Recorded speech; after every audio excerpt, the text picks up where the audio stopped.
Long before highways and high rises, another kind of traveler shaped the shores of Mississippi, gliding across the Gulf with sails full of southern wind. Schooners were built specifically for this area. From the Maryland area, those people that came down, they sailed on skipjacks. When they came down here, if you take a skipjack and a schooner and put them next to each other, they're fairly similar in design, but with a little bit of differences. The schooners they built here, the waters here in the Sound are very shallow. Because of the island, the barrier islands offshore, it keeps all the silt and sediment inside the islands. So the deepest it gets from here to Horn Island is probably 15 feet. Okay. So the schooners are made very shallow draft to get over these oyster beds. They would dredge the oysters up. So they were designed specifically for these areas. They were the work trucks of the time is what they were. Wow, wow. Okay, so you guys have kind of brought these schooners back to life We, in a we sense. In 1989, we launched the Glen L. Sweatman. In Yes. 1994, we launched the Mike Sequel, Sequel. and they're exact replicas of Biloxi schooners. And that is the type of boat. That is the class.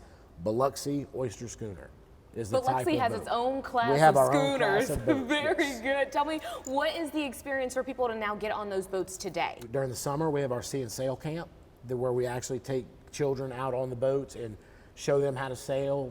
One day they go sailing, another day they go to one of the coastal islands. We put them on the island for the day, that way they can see how everything is out on the island. I like that you guys are passing down those skills, though, because you can't If- let those type of skills No, die out, right? These skills, like the boat building skills, it's a dying art. And if you don't pass that on, it goes away. It does. And then we lose our culture. It's a craft that takes patience, practice, and deep respect for the water, and sadly, fewer and fewer people are learning it today. But there are still a few who never let go of the old ways. Sailors like Captain Ron, who've spent a lifetime chasing the wind.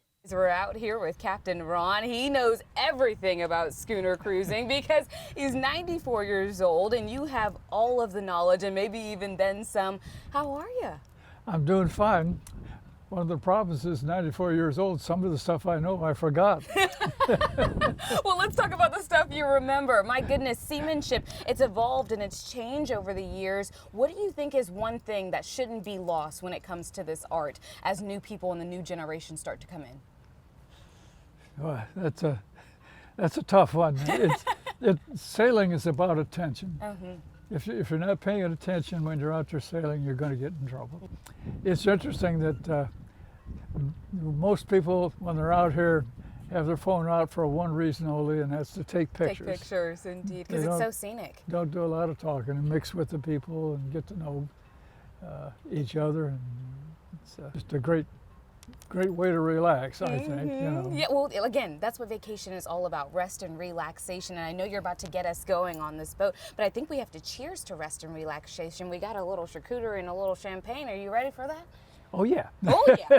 Today was a true celebration of the Gulf Coast spirit, from rolling up our sleeves on the shrimp boat to diving into the history that's offered at the Maritime Museum as well as IMMS. I mean, there is no better way to then end the day on a sunset schooner cruise with a good glass of champagne. So cheers to the Gulf Coast spirit, and maybe we might have a little fun too.